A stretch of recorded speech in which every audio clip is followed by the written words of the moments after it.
Kabanata 1091. Tuwang-tuwa ang dalawang matanda nang makita ang mga bata. Tinanong nila sila tungkol sa kanilang buhay sa paaralan, at masayang ikinwento ito sa kanila ng mga bata. Masigla ang kapaligiran sa ward. Nang magdala si Edwin ng pagkain, naisipan ng mga bata na umakyat para kumain kasama ang kanilang ina. Gayunpaman, pinigilan sila ni Darius.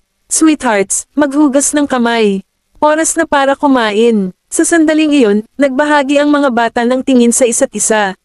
Hindi sila makaalis kaagad, kung hindi, itataas nila ang hinala ng kanilang lolo. Okay, sagot ni Gavin bago inakay ang mga nakababatang kapatid na maghugas ng kamay. Habang nagagambala sina Darius at Mary, nagbulungan ang mga bata sa kanilang sarili.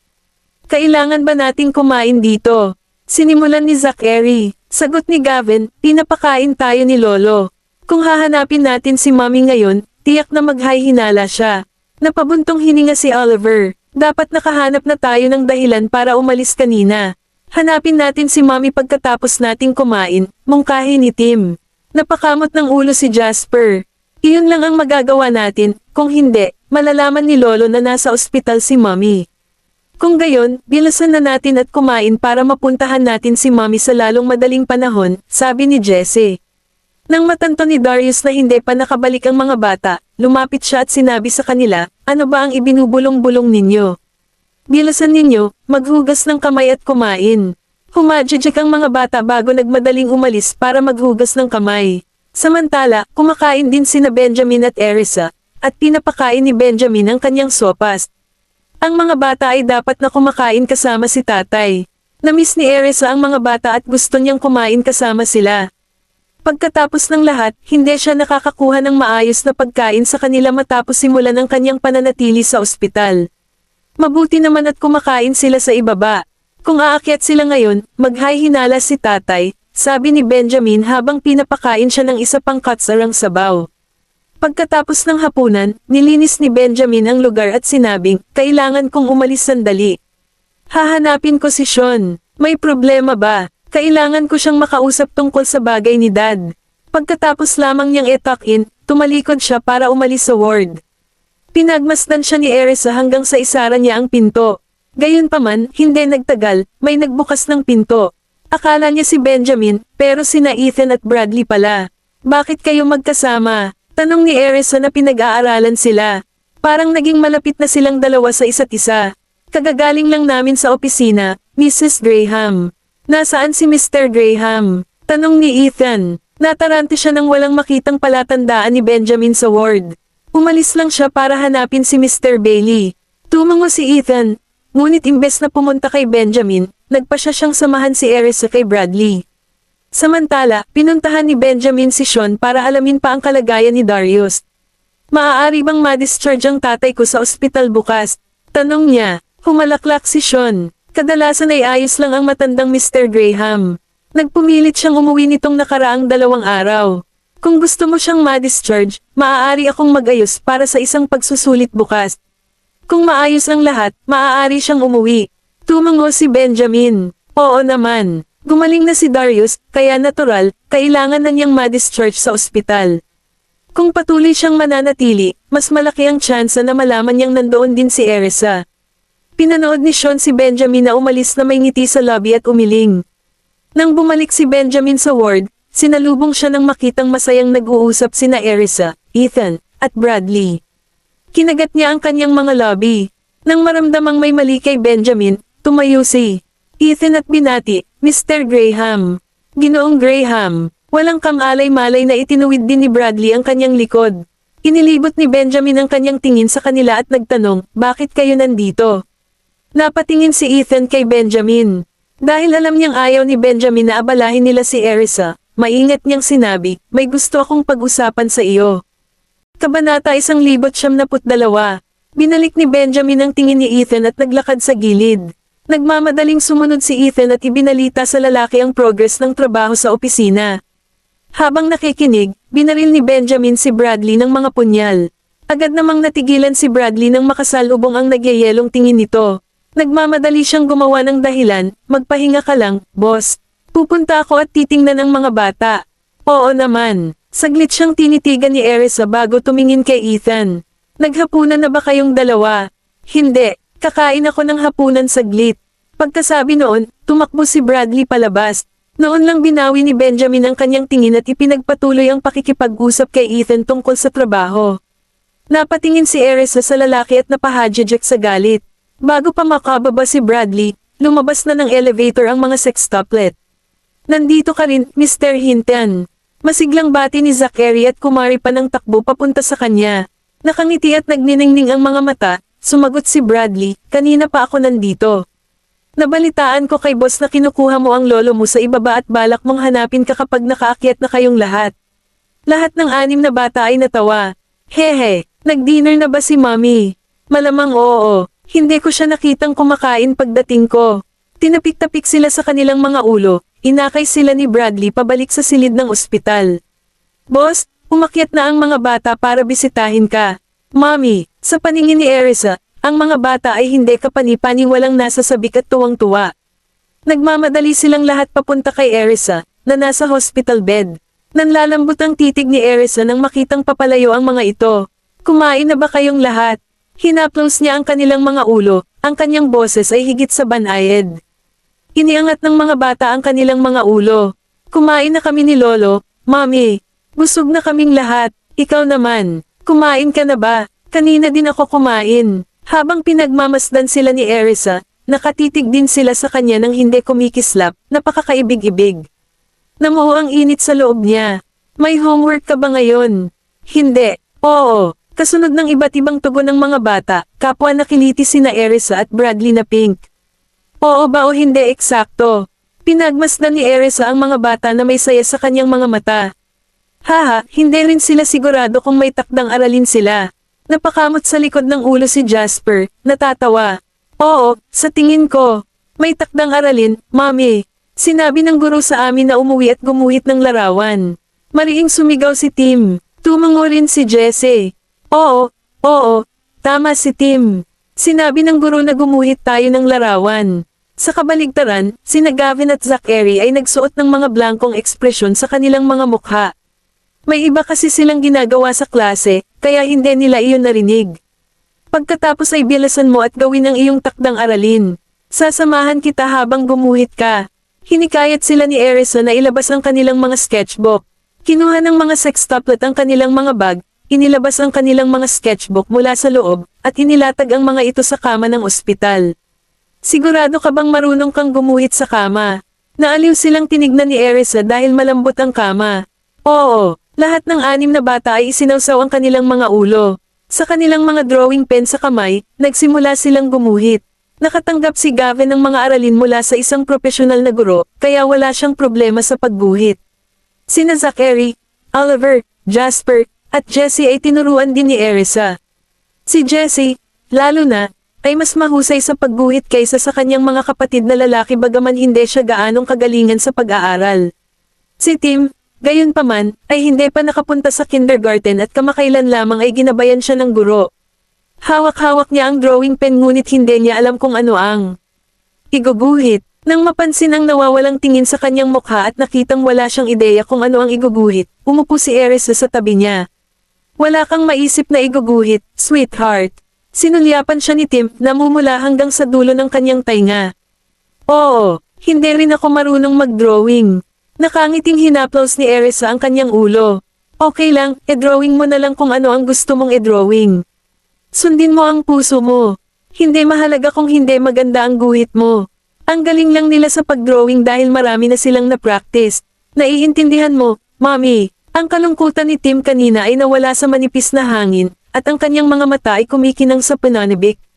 Magiliw siyang tinapik ni Erisa bago itinuro ang tamang paraan ng paghawak sa drawing pen. Kabanata 1,073. Napasulyap si Benjamin sa kama ng ospital, at nakita ko si Erisa at ang mga bata na magkakasamang nakaupo, na gumawa ng isang hindi kapani-pani walang nakakaantig na tanawin.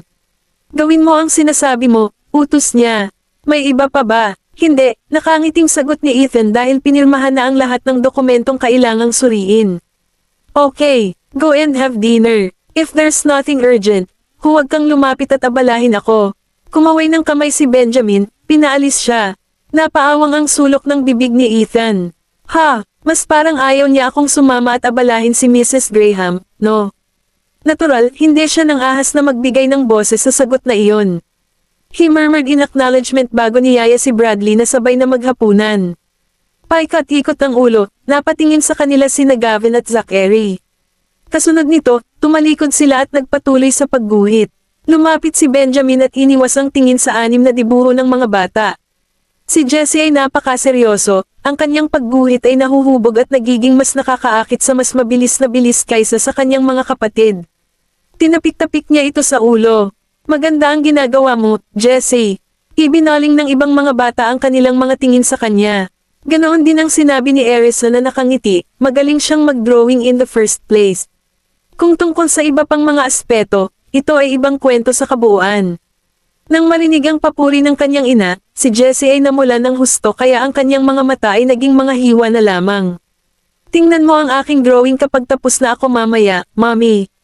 Oo naman. Tumango naman si Erisa. Nakangiting ibinaba ni Jessie ang kanyang ulo at nagpatuloy sa pagguhit. Mahirap gumuhit dito. Pumunta ka sa coffee table, utos ni Benjamin. Sa kasamaang palad, tumanggi ang mga bata na gawin ito. Gusto naming makasama si Mommy dito. Samimangot ang mukha ni Benjamin, ngunit wala siyang magawa nang nanatili silang hindi natinag.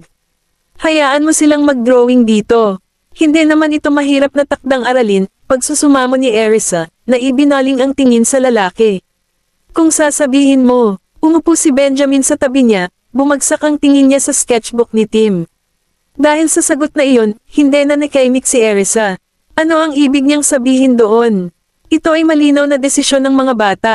Ito ang tamang paraan ng paghawak ng panulat, Tim. Itinutuwid ni Benjamin si Tim. Ganito, maingat na ginaya ni Tim ang pagkakahawak ng lalaki sa ballpen. Ang tingin sa mga mata nito ay inosente gaya ng dati. Oo, inilubog ni Benjamin ang kanyang ulo bilang pagsang-ayon. Siya ay medyo matalino, kulang sa edukasyon. Sa pagmamasid habang unti-unting nahuhubog ang larawan sa sketchbook, inilipat ni Erisa ang tingin kay Tim at hinaplos ang ulo nito sa sakit. Iniangat ni Tim ang ulo at sinulyapan siya, pagkatapos ay tumalikod at nagpatuloy sa pagguhit sa bahagyang kahihiyan. Ang larawan sa sketchbook ay sa kanilang pamilya. Nandoon ang kanyang ama, ina, mga kapatid na lalaki, kapatid na babae, lolo, apo sa tuhod, at siya. Bagaman ang mga figure ay hindi gaanong pagkakahawig sa kanila, ang abstract na larawan ay lubos na matingkad, na ginagawang maliwanag na ito ay isang larawan ng pamilya sa isang sulyap. Ang galing mo, sweetheart. Pinalakas ni Erisa si Tim. Napukaw ang kanilang pagkamausisa, si Oliver at Jasper ay nagnakaw ng silip sa drawing. Agad namang naglapat ang kanilang mga lobby. Yung drawing niya parang doodles namin nung 2 years old pa kami, pinuri siya ni Mommy. Gayunpaman, hindi nila madala ang kanilang sarili na magsalita ng katotohanan sa harap ng pagiging maalab ni Tim. Bakit hindi mo kami pinupuri, Mommy? Napatingin si Jasper kay Erisa. Bahagya siyang nagseselos, tinapunan sila ni Erisa ng mata. Kayong dalawa ang pinakawalang hiya. Naiwasan ng mga salita, sina Oliver at Jasper. Nagpout, ibinaba nila ang kanilang mga ulo at nagpatuloy sa pagguhit. Hindi rin ganoon ka-focus si Zachary. Tumingin si Zachary sa kanyang mga kapatid at tumilaok, mas magaling akong mag-drawing kaysa sa inyong dalawa. Sa pagtatalo sa mga mukha ni na Oliver at Jasper, si Erisa ay napunit sa pagitan ng saya at pagkagalit. Lahat kayo ay gumagawa ng mabuti. Bilasan ninyo at gumuhit. Hindi ba kayo nahihiyang makipagtalo dito kapag si Tim ay mas mahusay pa sa kabila ng huli na magsimula? Ang ilang mga batang lalaki ay naglabas ng kanilang mga dila bago sila mabilis na nagmadali. Sinuri ni Benjamin ang iba pang mga iginuhit ng mga bata. Tahimik lang si Gavin, ngunit nagsumikap siyang makumplito ang kanyang pagguhit. Samantala, mabilis naman si Zachary at wala sa oras ang pagguhit. Si Oliver at Jasper lang ang kulang sa pagguhit, naabala at nagsimulang mag-usap ng hindi nagtagal. Sa kanyang pagtataka, bumuti ang pagguhit ni Jessie habang ginagawa niya ito. Ang kanyang pagguhit ay mas mayaman at mas makulay kaysa sa kanyang mga kapatid. I have got to nurture her since talented naman siya sa drawing. Gusto mo bang mag-drawing, Jessie? Kabanata 1,974. Nang makita ang hilig ni Jessie sa pagguhit, na pinatunayan ng kanyang pagiging solemna at kasiyahang sumayaw sa kanyang mga mata, isang ideya ang pumasok sa isip ni Benjamin. Oo, gusto ko. Iniangat ni Jessie ang kanyang ulo. Ang kanyang dalawang nakapusod ay umindayog, na naging dahilan upang siya ay higit na kaibig-ibig. Humarap si Benjamin kay Erisa at nagtanong, kumuha ka ba ng art teacher para magturo sa kanya? Umiling si Erisa, ako ang nagturo sa kanila. Dahil doon, namana nilang lahat ang estilo niya sa pagguhit. Sa kasamaang palad, hindi talaga mahilig mag-drawing sina Zachary, Oliver, at Jasper. Si Jessie naman ay kinilig. Ang tatlong lalaki ay mas hilig sa mga laro at computer, kaya iba ang kanilang mga interest. Tumango si Benjamin bilang pagsang-ayon. Dahil mahilig siyang mag-drawing, hahanapin ko si Ethan ng isang profesional na guro ng sining para turuan siya para hindi ka mapagod. Nakangiting paniniguro ni Erisa, hindi ako pagod. Tinuturuan ko lang sila kapag libre ako. Kaya, kailangan pa nating maghanap ng profesional na guro na gagabay sa kanila at linangin ang kanilang interest. Iginiit ni Benjamin, walang pagtutol si Erisa dahil ito ay para sa ikabubuti ng mga bata. Sige, kung ganoon. Sige, sinamahan siya ni Benjamin sa mga bata habang gumuhit sila. Sa tuwing makikita niya ang isa sa kanila na nagkakamali sa isang lugar, bibigyan niya sila ng ilang payo. Mamaha ang sorpresa kay Erisa nang makita niyang nasa punto ang payo nito. Gaano ka kagaling mag-drawing? Possible, maikling sagot ni Benjamin. Tinitigan ni Gavin ang kanyang ama bago niya ipinagpatuloy ang pagpino sa kanyang pagguhit. Nakangiting ipinilig ni Erisa ang ulo at pinag-aralan ang drawing ni Gavin. Ikaw ang nagturo kay Gavin. Hindi, pagtanggi ni Benjamin. Nagulat na naman si Erisa. Hindi ba ikaw? Ang tutor ba noon? Nag-drawing siya mag-isa, paliwanag ni Benjamin. Kumaibat ang sulok ng lobby ni Erisa. Sinabi niya sa akin dati na ikaw ang nagturo sa kanya. Gayunpaman, tinatanggihan mo ito. Ang talino mo, Gavin. Tinapik-tapik niya ang ulo ng kanyang anak na puno ng pagmamahal sa kanyang mga mata. Sa ibabaw ng buwan, malawak nang umisis si Gavin. Mommy, mas magaling akong mag-drawing kaysa kay Daddy. Medyo mayabang na sabi niya. Kasunod ng sinabing iyon, ibinuka ni Benjamin ang kanyang mga lobby. Mas maganda sa akin. Hindi ba? Hindi ka kasing husay ko noong kasing edad mo ako. Naniwala si Erisa sa mga sinabi ni Gavin mula nang makita niya ang mga likhang sining ni Benjamin noong kabataan ng huli. Nagtataka, sumingit si Oliver, nasaan ang mga iginuhit mo noong bata ka pa, Mr. Graham? Gusto ko rin makita. Tumango si Jasper. Sinulyapan sila ni Benjamin ngunit walang sinabi. Nakangiting bamulong si Gavin, may ilan sa bahay ni Lolo. Ipapakita ko sa iyo kapag pumunta tayo sa susunod. Humajajek si Erisa, na curious din sa mga iginuhit ni Benjamin noong bata pa siya. Gusto ko ring tingnan. Pinunasan ni Benjamin ang kanyang ilong. Ano ang kawili-wiling makita tungkol sa kanila? Napaka-childish nila. Sinaman siya ng tingin ni Erisa. Maaari silang gamitin bilang mga sanggunian para sa mga bata. Naiwan si Benjamin na walang sagot. Tapos na ako, Mommy. Si Zachary ang unang nakatapos, at ang kanyang pagguhit ay medyo simple. Gayunpaman, ang kaibahan ng kulay ay napakakapansin-pansin. Magandang trabaho. Saglit na hinangaan ni Erisa ang drawing bago siya tinulungang mag-impake at ibalik ang lahat sa kanyang bag. Sa sandaling makita niya ang laptop sa kanyang bag, naningkit ang mga mata niya. Dala mo ang laptop mo sa school, Zachary. Sandaling bumalat ang guilt kay Zachary. In case lang na may emergency.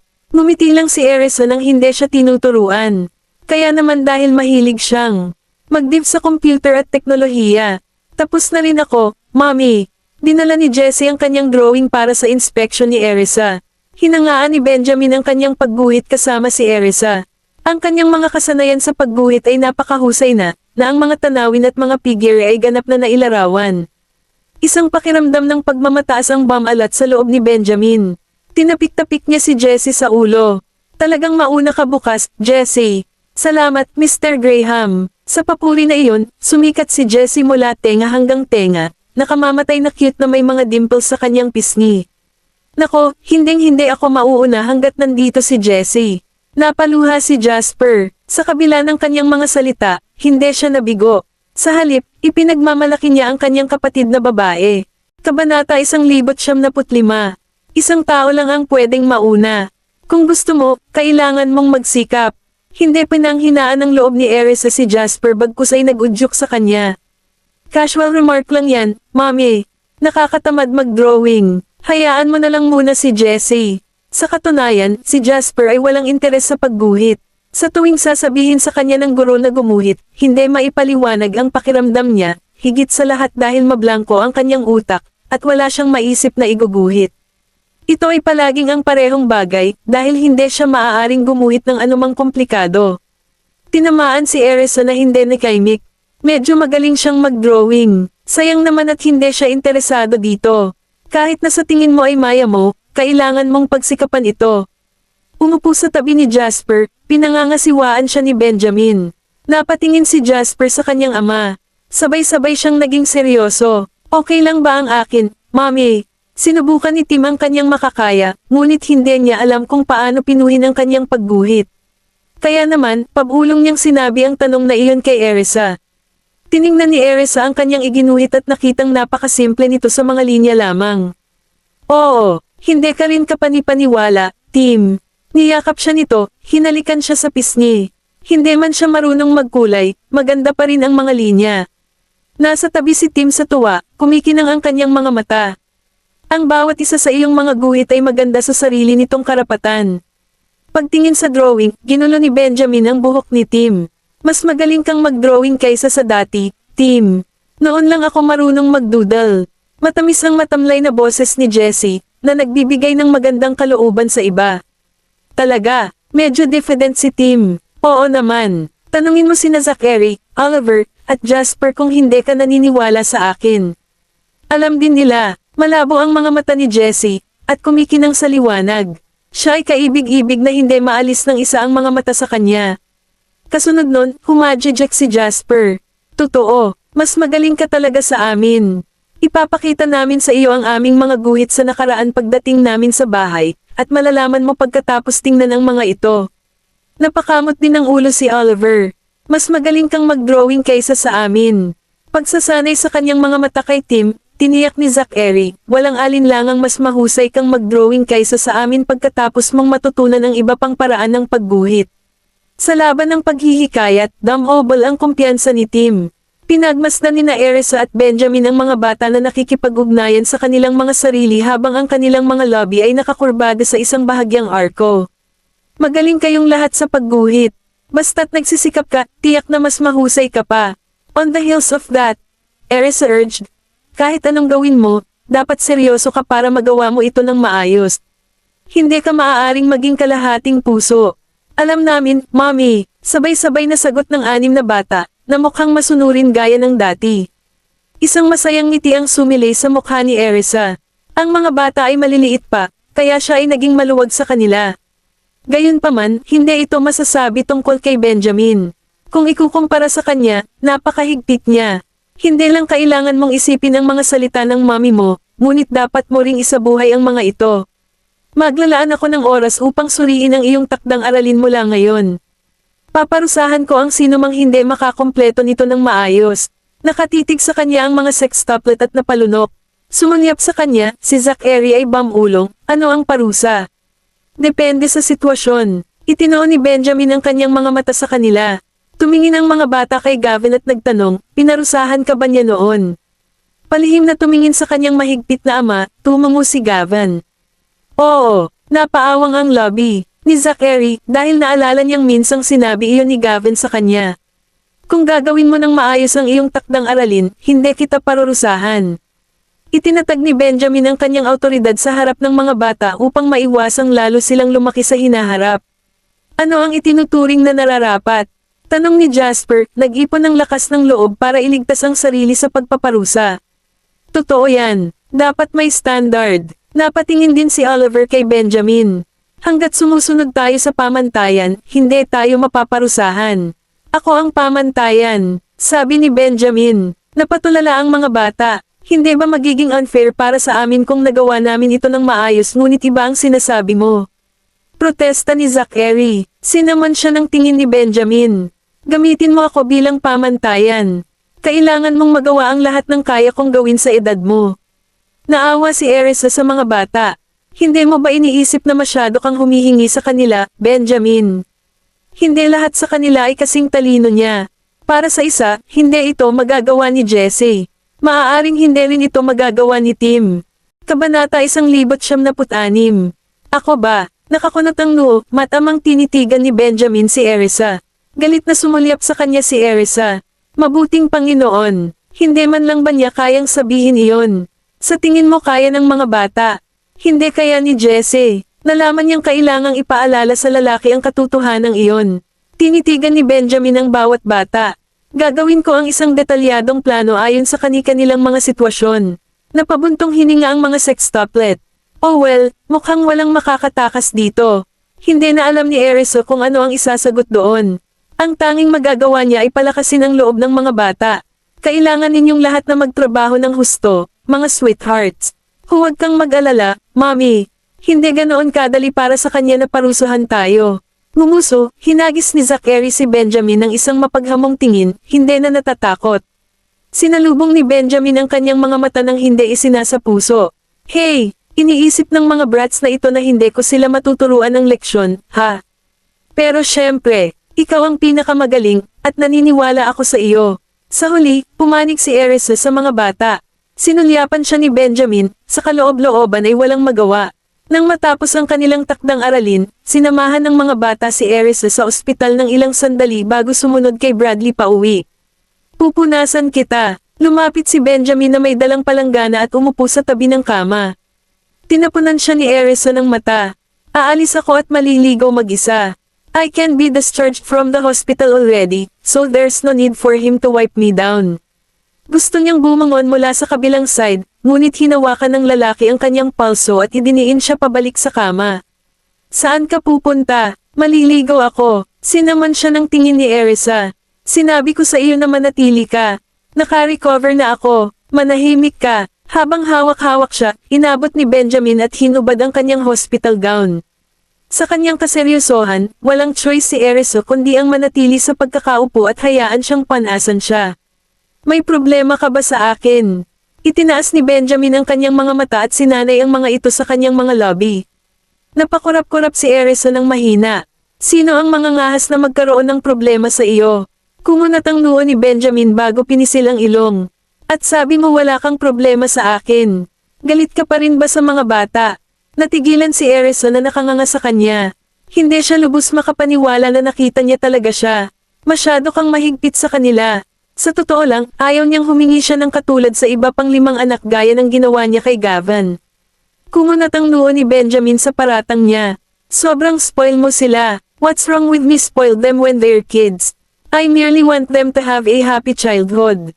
You used to demand the same of Gavin, yes. Tignan mo kung ano siya kapag nasa tabi mo siya noon. Napagtanto na siya ay labas na emosyonal, naayos ni Erisa ang sarili. Natahimik sandali si Benjamin. Isang flash ng guilt kay Gavin ang tumama sa kanyang dibdib. Ito ay kapabayaan sa aking bahagi. Napatingin si Erisa sa kanya. Hindi naman siya galit although pinunako siya. Mas pagtutuunan ko ito ng pansin sa hinaharap. Gayunpaman, walang masama kung maging mahigpit ako sa kanila sa akademiko. Kung paparusahan ko sila, ipinapangako kong hindi ako gagamit ng pisikal na parusa. Kontento ka na ba? Namilog ang mga mata ni Erisa. Seryoso ka ba? Hindi mo ba pinaninindigan si Gavin bilang parusa noon? Pinatakbo mo pa siya. Samimangot ang mukha ni Benjamin sa kaloob-looban niyang ngumuso. Napakatataltail ng brat na iyon. Pinatayo ko siya bilang parusa upang maalala niya ang kanyang pagkakamali. Samantala, ang pagtakbo sa pagtakbo ay para sa kapakanan ng kanyang kalusugan. Hindi ko siya sinaktan. Kailanman. Nadama ni Benjamin na ang lahat ng iyon ay hindi isang problema dahil hindi siya lumampas sa dagat. Nang makita niya ang pagdududa sa mga mata ni Erisa, nagsimulang pumipintig ang mga ugat nito sa noo. Hindi ka naniniwala sa akin. Kinagat ang kanyang lobby, pinagdududahan siya ni Erisa. Hindi mo pa siya sinaktan. Sa totoo lang, sinaktan niya ang mga bata noong malikot ang mga ito. Gayunpaman, nataman lamang niya ang mga ito sa ilalim. Mamantong hininga si Benjamin. Sinabi niya sa iyo na sinaktan ko siya. Nakasalubong ang mabangis na tingin ng lalaki, si Erisa ay likas na napalunok. Hindi, pero naisip ko na gagawin mo iyon dahil pinarusahan mo siya. Kabanata 1,977. Akala mo, tumawa si Benjamin at pinisil ang pisngi niya. I swear hindi ko siya sinaktan. Nakaramdam ng awkward si Erisa dahil hindi niya ito naintindihan, ngunit humingi siya ng tawad. I'm sorry for misunderstanding you. Nagtaas ng kilay si Benjamin at nagpasyang asarin siya. Anong problema? Ganon na ba ako ahas? Hindi, bulong ni Erisa. Well, para siyang lalaking sasampalin sa mga anak niya. Hindi lang marami ang inaasahan niya sa mga bata, kundi paparusahan din daw niya ang mga ito. Hindi ko maiwasang mag-overthink. Pinaikit ni Benjamin ang kanyang mga mata at tumabi sa kanya. Marahas ba ako? Bumilis ang tibok ng puso ni Erisa, at namumula siya nang bigla itong tumabi sa kanya. Hindi ikaw. Sheepishly na sagot nito bago palihim na sumilip sa kanya. Alam ba nitong lalaking ito na pinupunasan niya ako? Bakit niya pinaglalaanan ang kanyang sweet time? Isang mahinang ngiti si Benjamin at ipinagpatuloy ang pagmamadali sa kanya. Sa pagbabantay mo sa kanila, mahihirapan akong parusahan sila. Hindi ako mag-e-expect ng sobra kay Jessie, pero mataas ang expectations ko sa mga boys. Kinagat ni Erisa ang kanyang ibabang lobby at pinaalalahanan, kung ipagpatuloy mo ito, si Zachary at ang iba ay magkakaroon ng problema sa iyo. Saglit na natigilan si Benjamin, at bahagyang nakaramdam ng kasiyahan sa kanyang puso. Nag-aalala ka ba sa pag-aaway nila sa akin? Mamantong hininga si Erisa at tumango. Hindi man sila ganoon ka-close sa iyo, pero napakahigpit mo sa kanila. Nag-aalala si Erisa na baka magalit sa kanya ang mga bata dahil siya ay isang disciplinarian. Huwag kang mag-alala tungkol dyan, paniniguro ni Benjamin. Sino ang nagsabi sa akin na hikayatin ng mga bata na tanggapin ka noon? Walang magawa si Erisa. Ngumiti si Benjamin at tulala. Hindi ako. Naiwasan ng mga salita si Erisa. Pagkaraan ng ilang sandali, nagtanong siya, mabagal ang pagsisimula ni Tim. Inaasahan mo ba na susundin niya rin ang iyong pamantayan? Si Benjamin ay isang napakahusay na tao, at hindi lahat ng bata ay kasing talino niya. Maaari siyang humihingi ng sobra kung aasahan niyang lahat ng kanyang mga anak ay makakamit ang kanyang nakamit. Binihisan siya ni Benjamin at tinulungan siyang mahiga. Matapos hilahin ang kumot sa kanya, sinabi niya, hindi ko maaaring gawing exception si Tim. Kung gagawin ko iyon, masasaktan siya. Sa totoo lang, hindi naman siya masyadong masama. Bagamat nahuli siya sa pagsisimula, maaari pa rin niyang magtrabaho ng husto at makahabol kay Gavin at sa iba pa. Pinag-isipan ito ni Erisa at sumang-ayon sa sinabi ni Benjamin. Si Tim ay isang sensitibong bata, ngunit siya ay isang mahirap. Manggagawa, saglit lang siya, pero pumapasok na siya sa school kasama ang iba pa niyang mga kapatid. Medyo marunong na siya ngayon. Kung ikukumpara sa iba pang mga bata sa parehong edad, si Tim ay isang mabilis na matuto. Huwag kang mag-alala tungkol sa mga bagay na ito. Alam ko kung ano ang gagawin. Minasahe ni Benjamin ang kanyang noo at dinala ang palanggana sa banyo. Ilang sandali pa, nakita siya ni Erisa na lumabas na dala ang maruruming labahan at inilagay sa laundry bag. Dapat kang maligo, mamaya ko na yan gagawin. May gagawin pa ako. Naghugas ng kamay si Benjamin at dinalhan siya ng isang basong tubig at gamot. Hindi mo ba naisip na mas maganda kung mag-shower ka na? Baka sipon ka kapag late kang naligo. Paano kung makatulog muna ako? Nais ni Erisa na maligo si Benjamin para makapag-shower siya nang hindi naaabala ang kanyang pagtulog. Noong nakaraang gabi, nagtiptoed siya sa banyo sa kalagitnaan ng gabi. Sige, mag-shower ako pagkatapos mong inumin ang gamot mo. Bakit lagi mong inaalala ang lahat? Bakit hindi ka nalang makapagpahinga? Ngumuso si Erisa. So sinasabi mo na madaldal. Ako, hindi. Magiliw na hinaypan ni Benjamin ang tubig upang palamig ito bago ibigay sa kanya ang tableta. Nasira niya ang tableta sa isang bangkos ng mas maliliit na piraso, kaya kinailangang kumain ni Erisa ng ilang batch. Nasusuka ako sa pag-inom ng tubig, nakasimangot na sabi ni Erisa. Pero wala akong choice dahil kailangan kong inumin ang gamot ko. Gusto mo bang kumain ng sabay-sabay? Naiinis na inilabas ni Erisa ang kanyang dila. Hindi, masyadong mapait iyon. Kabanata 1,178. Naligo si Benjamin pagkatapos uminom ng gamot si Erisa. Napatingin si Erisa sa direksyon ng banyo at narinig niya ang lagaslas ng tubig. Pagkatapos noon, bumangon siya, nagsuot ng tsinelas, at tahimik na naglakad patungo sa pinto. Sa sandaling binuksan niya ang pinto, napangiti siya nang makasalubong ang tingin ng bodyguard sa malapit. Habang lumilingon siya sa paligid para hanapin ang elevator, lumapit sa kanya ang bodyguard at magalang na nagtanong, "May kailangan ka ba, Mrs. Graham?" "Gusto kong bisitahin si old Mr. Graham," bulong ni Erisa. Natigilan ang bodyguard. Tumingin siya sa loob ng ward at nagtanong, "Pinalabas ka ba ni Mr. Graham?" "Ako ba ay isang bilanggo? Nagsinungaling si Erisa sa pagsasabing, oo. Sabi niya okay lang. Walang hinala ang bodyguard, kaya tinulungan siya nito sa elevator. Magdahan-dahan ka, Mrs. Graham. Okay. Tumango si Erisa at pumasok na sa elevator. Pagdating sa sahig sa ibaba, naglakad siya patungo sa ward ni Darius para silipin si Darius. Mrs. Gra, nakita ng mga bodyguard na nakatayo sa labas ng ward ni Darius si Erisa, at nagliwanag ang kanilang mga mata. Sumenyas agad si Erisa na tumahimik sila. Huwag kang maingay, gusto ko lang siyang silipin. With that, lumapit siya sa pinto at sinilip ang loob. Sa wakas ay nakahinga siya ng maluwag nang makitang masiglang kausap si Darius kay William. Dahil nandito na ako, paanong hindi ako magpapa-check up kay Dad? Saglit na nakatayo si Erisa sa entrance. Nang tumalikod na siya para umalis, nabangga niya si Mary, na naglalakad palabas ng kanyang ward. Isa, nagmamadaling tinungo ni Mary si Erisa. Over the moon siya nang makita niya si Erisa dahil ilang araw na ang nakalipas nang huli niya itong makita. Sumugod din si Erisa kay Mary, at hinailan niya si Mary pabalik sa ward. Lola, kailan kayo nakabalik galing sa business trip niyo?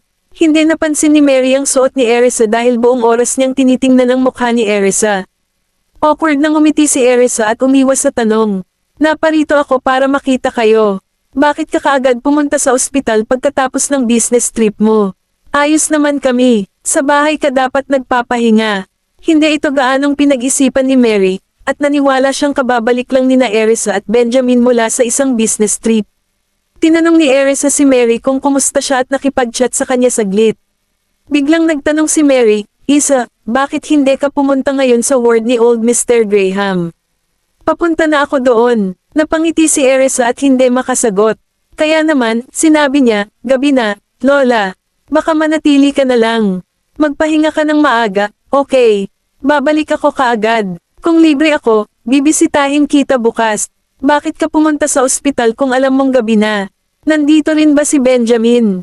Tanong ni Mary sabay hawak sa kamay ni Erisa. Ngumiti si Erisa at tumango. Kasama niya si Dr. Bailey. Tumango si Mary bilang tugon, ngunit bigla niyang napansin na nakapijama si Erisa. Hindi na kailangang sabihin, natigilan siya. Napansin ni Erisa ang titig ni Mary, ngumiti si Erisa at sinabing, lumabas ako pagkatapos maligo. Hindi ako nag-abalang magpalat ng damit. Patuloy na sinusukat ni Mary si Erisa, ngunit muli, hindi siya naghinala. Matulog ka na, Lola. Babalik ako ngayon. Tinulungan ni Erisa si Mary na mahiga sa kama. Fine, matutulog na ako. Bumalik ka kaagad, okay. Don't worry about US. Humiga si Mary sa kama at buong pagmamahal na tiningnan si Erisa. Huwag kang pumunta dito kung busy kayo. See you, okay. Tumango si Erisa at pinasok si Mary. Samantala, nakatitig si Darius sa pinto nang tanungin niya si William, hindi pwede si Isa, di ba? Sinagot ni William si Darius, imposible iyan. Walang nagsabi sa akin na nakabalik na sina Mr. Graham at Mrs. Graham from their business trip, pero parang narinig ko si Miss Connor na tinatawag ang pangalan ni Isa. Hindi maalis ni Darius ang tingin sa pinto. Napatingin si William sa pinto. Matandang Mr. Graham, may naririnig ka ba? Kung bumalik si Mrs. Graham, tiyak na bibisitahin ka niya. Siguradong may naririnig ka dahil nami mismo siya. Ganon ba? Naging hindi sigurado si Darius matapos niyang marinig ang sinabi ni William. Kabanata 1,900. Nanatili sandali si Erisa sa silid ni Mary bago bumalik sa kanyang sariling ward. Bago siya umalis, pinaalalahanan pa niya ang mga bodyguard na huwag sabihin kay Darius na nandoon siya. Pagdating sa kanyang ward, marahan niyang isinara ang pinto at lumingon upang makita si Benjamin na nakaupo sa kama. Tinitigan siya ni Benjamin ng masama. Nakonsensya si Erisa, at sa sobrang pagkabalisa niya ay hindi niya alam kung ano ang gagawin sa kanyang mga kamay. Nang makasalubong niya ang matalim nitong titig ay naramdaman niya ang pagbilis ng tibok ng puso niya. Tapos ka na bang mag-shower? Nahihiyang sambit ni Erisa, hindi ko akalain na ganoon kabilis ang kanyang pagligo. Mahinang sunggal ni Benjamin. Akala ko hindi ka nababalik. Napaawang ang lobby ni Erisa. Nang mapansin ang pagsimangot ng mukha nito, umupo siya sa tabi nito at hinawakan ang braso nito. Gusto siyang patahanan ni Benjamin, ngunit hinigpitan niya ang pagkakahawak sa braso nito. Pumunta ako kay tatay, at nang babalik na sana ako, nakasalubong ko si Lola. Wala akong choice kundi makipag-chat sa kanya sandali, paliwanag niya. Nagdilim ang mukha ni Benjamin, at hindi siya umimik. Kasabay nito ang paglabas niya ng malamig na aura. Nagkamali ako, naiinis at sincere na sabi ni Erisa habang nanginginig ang braso. Si Benjamin ay sumangot ng mas malakas kaysa kanina, at pinaikit niya ang kanyang mga mata nang makita niya itong kumikilos na masungit at nakakaawa. Hindi mapakali si Erisa nang makita ang malungkot nitong ekspresyon. Galit talaga siya. Biglang nagningning ang mga mata niya, at hinangat niya ang ulo niya para halikan siya sa pisngi. Nagkamali ako, maaari mo akong suntukin kung gusto mo. Labas na nabawasan ang galit ni Benjamin nang marinig niya ang mga salitang iyon. Sinaktan ka, nagtaas siya ng kilay at tinitigan siya. Napalunok si Erisa at sinilip siya. Nang makitang hindi na siya galit gaya ng dati, ngumiti siya at sinabing, "Bueno, sinuwi kita, kaya may karapatan kang saktan ako." Ha! Muling nag-alab ang galit ni Benjamin. Ganon na ba talaga ako ka-violent na tao? So hindi mo ako sasampalin? Tentative na tanong ni Erisa at naaawa siyang tinitigan. Pinisil ni Benjamin ang kanyang ilong at pinagsabihan siya sa malalim na boses, "Isinasa puso mo ba ang aking mga salita? Bakit ka lumabas?" Naalarma si Benjamin nang lumabas siya ng banyo nang makitang wala na siya. Akala niya ay may masamang nangyari sa kanya. Nalaman na lang niya na bumaba na siya para makita si Darius nang tanungin niya ang bodyguard na nakatalaga sa entrance ng ward. "Di ba sabi ng doktor pwede na akong ma-discharge? Ibig sabihin gumagaling na ako. Kaya kung maglakad-lakad," mahinang sabi ni Erisa. Sa sandaling iyon, nagniningning siya sa loob dahil alam niyang nag-aalala ito sa kanya. Napabuntong hininga si Benjamin nang marinig iyon. Sinong mag-aakala na mas mag-aalala ako sa kanya kaysa sa mga bata? Pag gumala ka ulit, babaliin ko yung mga paa mo. Hindi naman nagalit si Erisa nang pag-alitan siya nito. Sa halip, tumango siya ng masunurin. Sige, tatandaan ko yan. Sinaman ulit siya ng tingin ni Benjamin. Laming-galinga ang mga mata ni Erisa sa paligid, at nauwi sa pagkaduyan sa mukha nito at ilang beses pa siyang hinalikan. "Huwag kang magalit, okay na ako ngayon, di ba? Kalma lang." Pinulupot ni Benjamin ang kanyang mga braso sa kanyang baywang. Hindi na siya mukhang mahigpit tulad ng dati. "Sinungaling ka," sinalubong ni Erisa ang nagdududang tingin ni Benjamin at awkward na ngumiti. "Pangako hindi na ako magpapaligoy-ligoy pa." Mariing tumango si Erisa. "Tutal, nakita ko na si Dad, at ako. Alam kong wala nang dapat ipag-alala. Matulog na tayo." Binuhat siya ni Benjamin sa kama, at bago niya namalayan ay nasa ibabaw na niya. Pagkatapos noon, humiga si Benjamin sa tabi niya.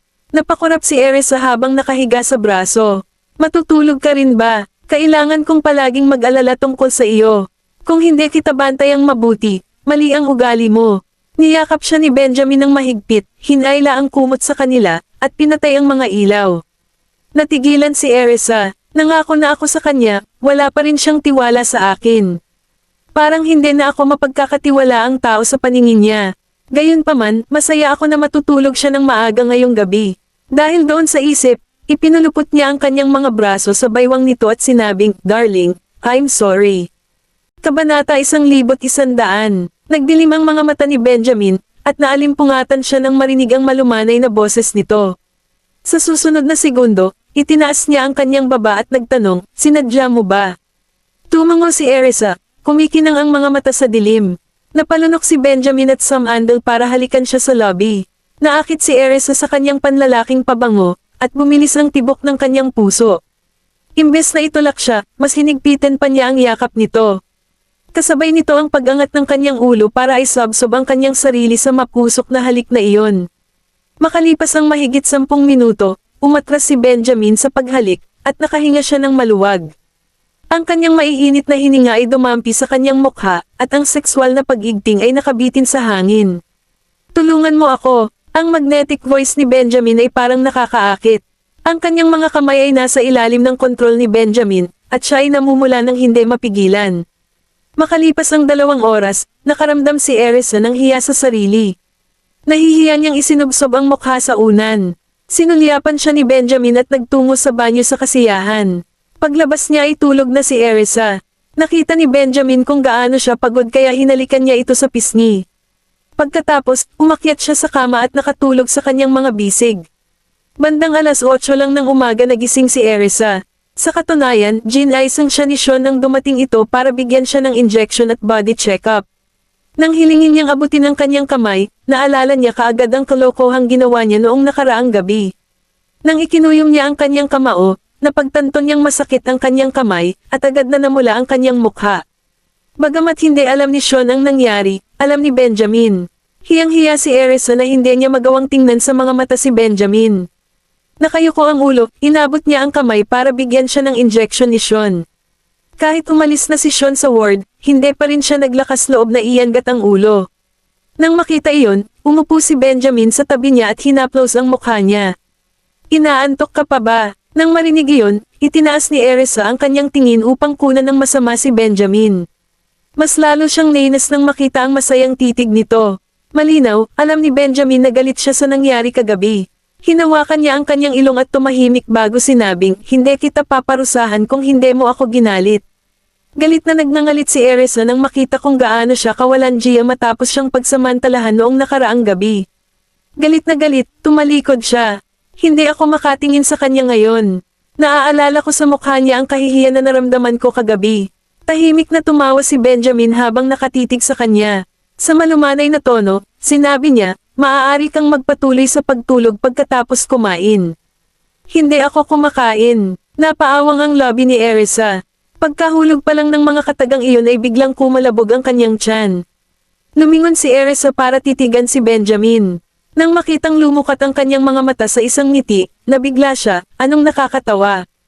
Agad na inayos ni Benjamin ang kanyang sarili at sumagot sa seryosong tono, hindi ako ngumingiti. Palibhasa'y galit na galit, antong hininga si Erisa. Habang siya ay nagtatampo, pumunta si Benjamin sa banyo upang kumuha ng palanggana para tulungan siyang panasan ang kanyang mukha. Nang makita kung gaano siya nagalit, mahina niyang tinanong, gusto mo bang magsipilyo? Sinulyapan siya ni Erisa bilang tugon. Ayokong mag-toothbrush, pero kailangan. Hayaan mo akong tulungan kang bumungon. Itinabi ni Benjamin ang hawak na tuwalya, ay nalalayan siyang umupo, at inilagay ang A. Unan sa likod niya. Pagkatapos noon ay binigyan siya nito ng toothbrush habang may hawak na baso ng tubig. Sa kamay, magto-toothbrush lang ako sa banyo. Hindi sanay si Erisa na magsipilyo sa kama. Mag-toothbrush ka dito. Dumuraan mo na lang ito. Si Benjamin ay may hawak na baso ng tubig sa isang kamay at dustbin sa kabilang kamay. Tiningnan siya ni Erisa bago nag-toothbrush. Napatitig sa kanya si Benjamin at nakita niyang namumula ito. Napakaganda niya, at ang kanyang mga mata ay nakakabighani. Habang nagsipilyo, ibinalik ni Benjamin ang baso at palanggana sa banyo. Si Edwin ay naghanda ng maraming masarap na pagkain para sa iyo. Kinuha ni Benjamin ang almusal, inayos ang overbed table, at inilagay ang lahat ng pinggan dito. May hawak na mangkok ng sinigang na oatmeal, umupo siya sa tabi ng kama at pinakain siya. Kumain ka ng sinigang na oatmeal. Nawala ang galit ni Erisa nang makita kung paano niya tinutugunan ang lahat ng kanyang pangangailangan. Nag-almusal ka na ba?